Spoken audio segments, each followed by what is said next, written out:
Hey guys, I've got a few minutes to go live. I just got done with a Zoom workout with some friends of mine, and it was super fun to see their faces and to be pushed through a workout and do a workout with friends. But what I am impelled to talk about is the fact that I am not a spring chicken. I may look young, my muscles may look full and healthy, which they are, but I'm no spring chicken. And that's a saying that like we say.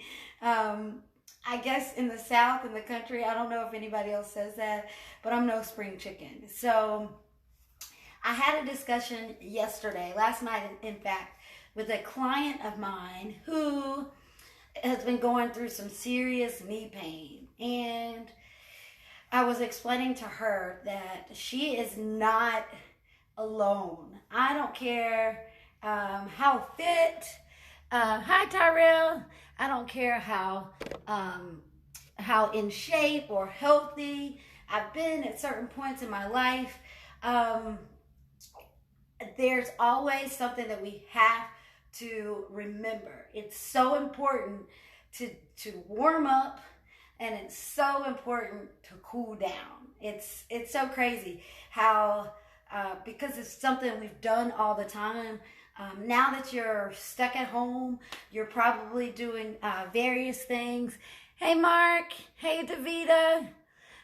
You're probably doing various home things like cleaning out the gutters.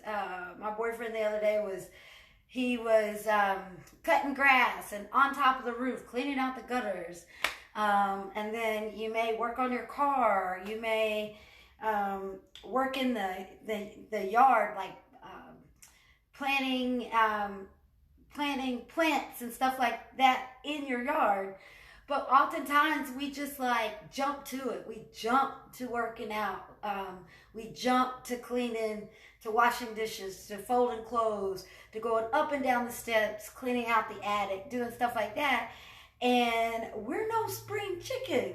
It's not like we've been doing this stuff every day. So when it comes time to you getting up, especially if you're like me and you're quarantined and you're stuck in the house a lot, you may want to consider, hey Alan, hey Tiffany, hey Holly, hey Kanisha and Tabitha, you may want to consider actually getting up, especially if you've got things like a treadmill. I get up every morning and I try to walk on my treadmill. I don't even try to push it really hard. I listen to something positive, inspirational, even spiritual a lot of times to get my day going. I'm going to show you my cup that I always have. I make a cup of coffee every morning, which this is almost full. I need to drink some of it, even though it's not morning anymore. And then I also have like my BCAAs or just plain water hanging around. But when you have a lot in store for your day and you're planning on like reorganizing your house and doing all that stuff, all it takes is one bending over and picking something up. It could be like something super light. It could be a pin off the floor. It doesn't matter. You can throw out your back. Like literally this morning, I'll show you. I have icy hot on my back. I carry that in my purse. Because right in this region, for some reason, is super tight. And there's probably a lot of things going on. My glutes are tight. My TFL is tight. Because when I get done working out, I don't stop to stretch. And that's a problem. So warming up prior to doing something, prior to exercising is important. But it's also important if you're going to go outside and be on your hands and knees, digging in the dirt or climbing a ladder and on the roof. I mean, that is the worst place you want to be and have your back go out. I don't know why. Oh, okay. I'm back. I lost connection. But I pulled out a couple of things to show you real quick for my recovery. So this is my gym bag. It actually was a bag that I got running a half marathon. No, the Atlanta 10 miler. They gave us a nice book bag, and it's pretty big. So in this bag, I have a lacrosse ball, all right? And it's nice and hard. And I use it to rub out knots. I mean, I can literally take it and press it into my bicep and find a knot and move it. Like right now, my biceps aren't that bad right now. Or I'll take my fingers and I'll dig into it like I'm digging my thumb in, and then I'll move through the motion. I'll find that place where it hurts, and then I'll press into it, and then I'm just moving through it. This is something my chiropractor used to do to me a lot. So like right now, I'm just squeezing the bicep. That doesn't hurt. That doesn't hurt. That doesn't hurt. So I'm finding that, oh, right there, that connection inside. So I'm pressing that thumb in, and then I'm opening it up, and it's actually releasing that tension that I have. There's so many places that you don't realize that you have tension. So even though I'm having issues with my back, it's probably in my glute or my hamstring. It's something else that's tightening up. So I know that when I'm warm, like I'm warm right now, I just got done working out with a group of friends, like I said. So now is the time for me to stretch while I'm warm, or to dig in those things. So I'll also take this ball and put it like in that spot and lean up against the wall and find that pressure spot where it's sore. Ooh. And then I'll just press into it and just hold that spot. And if I can bear it, I'll move my arm up and down. I'll press it across. Dr. LaScala, my chiropractor in Conyers, used to do this to me. He'd like dig his thumbs in that spot, and then he'd make me move through the motion, and it opens that area up and releases. So oftentimes you don't realize that you have knots in different places. Oh, that feels so good. It hurts so good. Let me put it that way. All right, so lacrosse ball, that's one thing that I keep. Another thing that you can use is your own fingers, like I said. And then one of these bad boys, a foam roller. I try to get the one as hard as I can.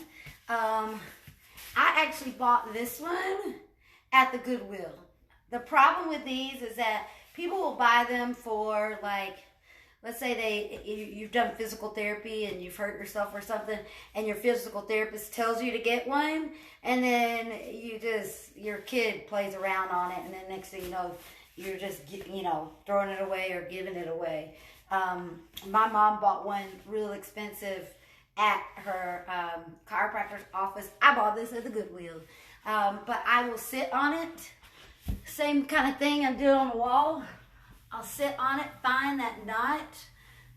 Sometimes I'll cross the leg here and get down on the sides and just really rub out what I need to rub out. Ooh. So you can go all the way up your back. You lay on it. You can get the bottoms of your legs into it. You can turn to the side, rub out your hip. It's whatever that you need that's super tight. And then, let's see what else I got in this bag.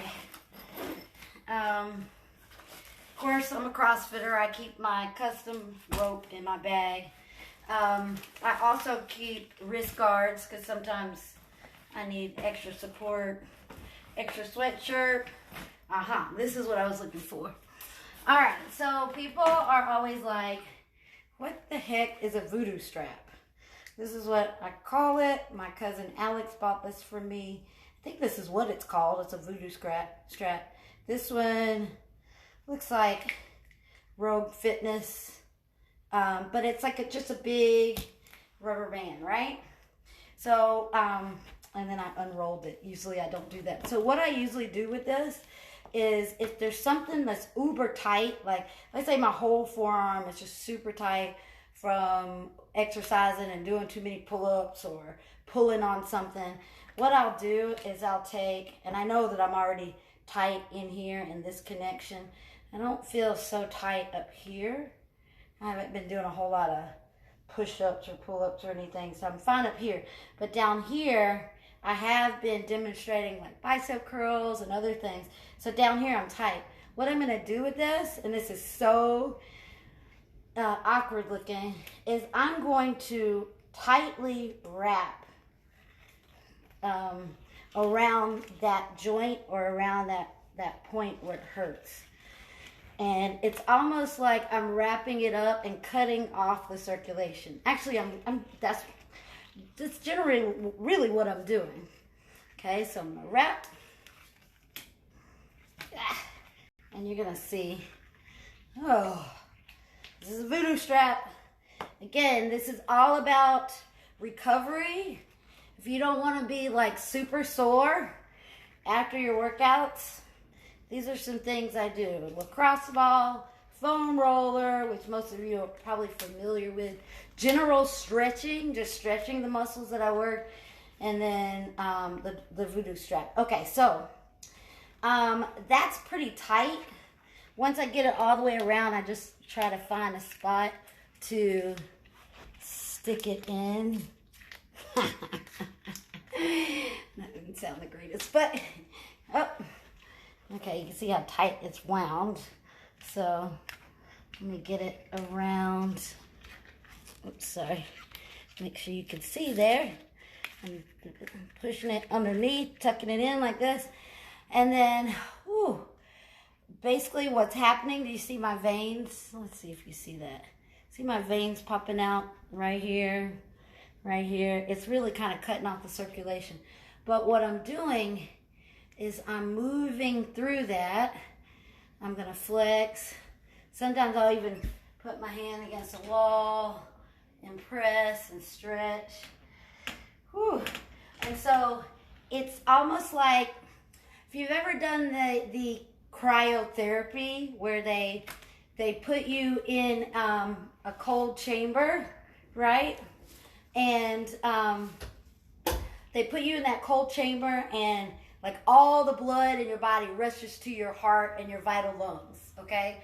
And then once you get out and you start warming back up, then it pumps blood back into your extremities. So it's like it's pumping new blood back into those areas. So imagine all your blood in your body, and it goes to your heart, because if you're in below a certain temperature, your body knows flight or fight to protect your vital organs to keep you alive. And then when you get out and you warm up, it goes through. And it's supposed to feel like a new person. It's supposed to send new blood, gushing to your limbs. Well, this does the same thing. I'm like, I don't know if you could see my veins popping out really good there or not. I need a tan. If I was tanned, you could really see it. See that nice vein right there? It's popping out because I'm cutting off the circulation. Well, now, I've done it. I don't know how long I've been talking to you, a minute or so.